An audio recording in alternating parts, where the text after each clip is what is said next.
योगी सेना के प्रमुख कन्नौज के पवन पांडे जी हमारे साथ मौजूद है। नगर पालिका परिषद से भाजपा के दावेदार भी टिकट भी मांग रहे हैं। अब देखना दिलचस्प होगा इनको टिकट मिल पाती है नहीं मिल पाती। सर, सबसे पहले आपका स्वागत। आप ये बताइए, नगर पालिका कन्नौज से आप टिकट मांग रहे हैं, ये वो कन्नौज है जो काफ़ी राजनीतिक सुर्खियों में भी रहती है। विधानसभा चुनाव में इत्र के ऊपर कई भ्रष्टाचार के आरोप भी लगे, इसके बावजूद यहाँ पे भाजपा ने चुनाव जीता।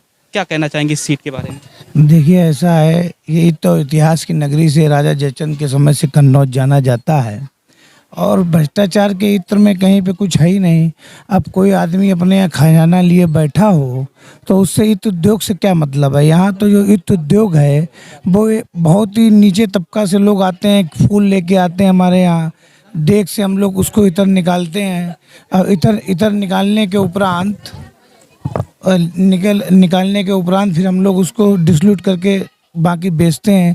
अब कोई आदमी उसमें गोरख धंधा करता है, उसमें कन्नौज नगरी का क्या, उसमें नाम बदनाम करने से क्या मिलेगा। नगर परिषद कन्नौज है, पिछली बार शैलेंद्र अग्निहोत्री वंदे मातरम जी चुनाव जीते थे। बाद में 2019 में लोकसभा चुनाव भारतीय जनता पार्टी में शामिल हो गए, निर्दलीय जीते थे, इंडिपेंडेंट। अब की भारतीय जनता पार्टी से उनका भी दावा है कन्नौज नगर पालिका टिकट का, आपका भी है। क्या लगता है आपको, पार्टी क्या डिसीजन लेगी? देखिए, ऐसा है, पार्टी के लिए सभी नेता सामान्य हैं। जिसका जनता चाहेगी और सर्वे होगा, सर्वे के आधार पे एक पैनल बैठता है भारतीय जनता पार्टी में, उस पैनल में जिसका नाम होगा उसको टिकट मिलेगी। टिकट नहीं मिलती है तो निर्दलीय भी दावा ठोक सकते हैं? देखिए, ये अभी कहना जल्दबाजी है, क्योंकि अभी पूरा टिकट हमको मिलेगा और पूर्णतः मिलने का चांस भी है, तो मैं अपने मुंह से क्यों कहूँ कि नहीं मिलेगा। पूर्व पालिका परिषद शैलेंद्र अग्निहोत्री जी का कार्यकाल कैसा रहा? कन्नौज में कुछ विकास कार्य उन्होंने किए? देखिए, उसके बारे में जनता बताएगी। उन्होंने 5 साल में जो भी कार्य किया है, कितना किया है, कन्नौज में गंगा बह रही विकास की, वो जनता बता देगी। जनता के पास आप जा रहे हैं वोट मांगने के लिए, हम भी थे आपके साथ में। जनता क्या कह रही है, उनका कार्यकाल कैसा रहा, कुछ आपको रिस्पॉन्स मिल पा रहा है? ये यहाँ पे नया क्षेत्र है, ये पहली बार जुड़ा हुआ है, इससे कोई 5 साल के कार्यकाल से मतलब नहीं है। लेकिन जो कन्नौज की हवा आती है वो इन लोग जानते हैं कि उन्होंने 5 साल कैसा विकास किया है। कन्नौज की इत्र की हवा क्या कह रही है?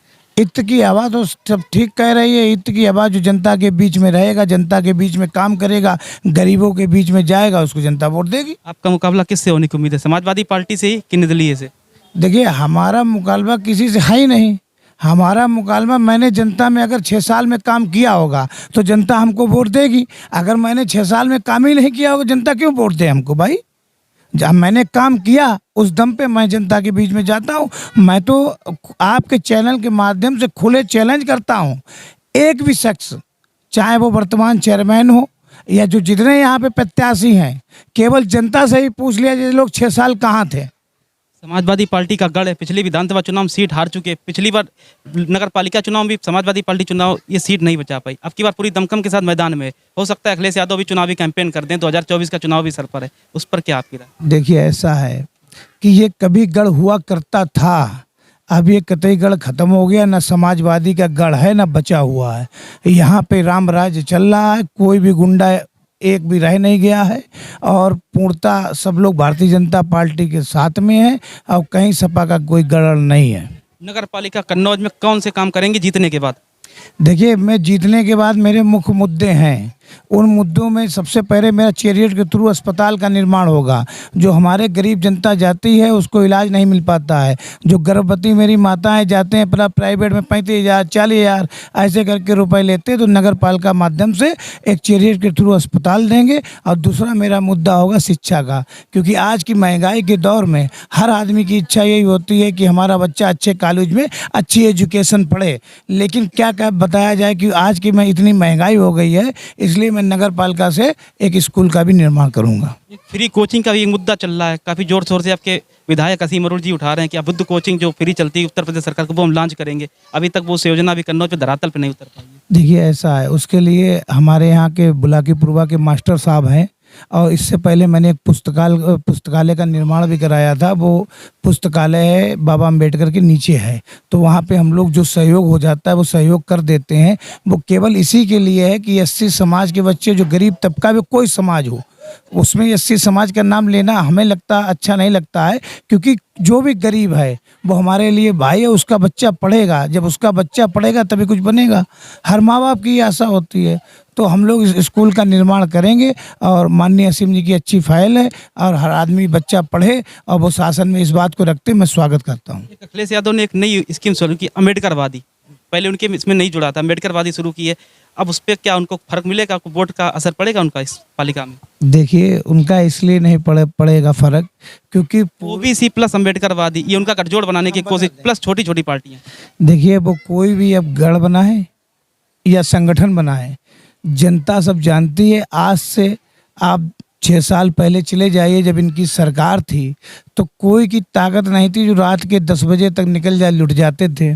आए दिन गोली चल जाती थी, आए दिन जहाँ वहाँ लूट हो गई, आए दिन बलात्कार हो जाते थे। आज कहाँ है सब कुछ? तो आज कम से कम शासन का राज्य है, और शासन के राज्य से सब लोग बेकसूर रह रहे हैं। चाहे रात के 2 बजे कहीं भी इच्छा कोई जा सकता है, कोई रोक टोक नहीं है, किसी के मन में भय नहीं है। आप चाहे जैसे यहाँ पे तमाम लोग खड़े किसी से पूछ सकते हैं, कोई भय है कि नहीं है। जाति का जनगणना के मुद्दा छेड़ा गया था कि पिछड़ा और दलित का कम्बिनेशन बनाने की पिछड़ा अखिलेश यादव एक कोशिश कर रहे हैं, उस पर क्या आपकी राय है?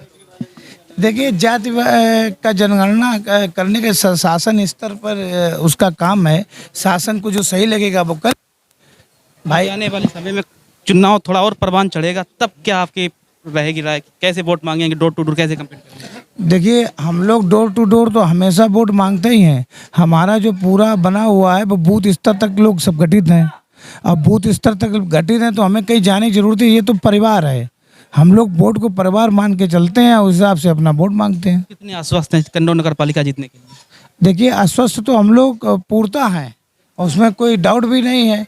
हम लोगों ने काम किया होगा तो जनता आशीर्वाद देगी, और काम नहीं किया होगा जनता आशीर्वाद नहीं देगी। पिछले वाले जो अध्यक्ष है उनका, अब पिछले वाले अध्यक्ष के बारे में तो जनता जनार्दन बताएगी, क्या उनने काम किया है या नहीं किया है, इसके बारे में सब जनता बताएगी। इसके बारे में उनका नाम अपने मुंह से लेने नहीं चाहता हूँ, बस।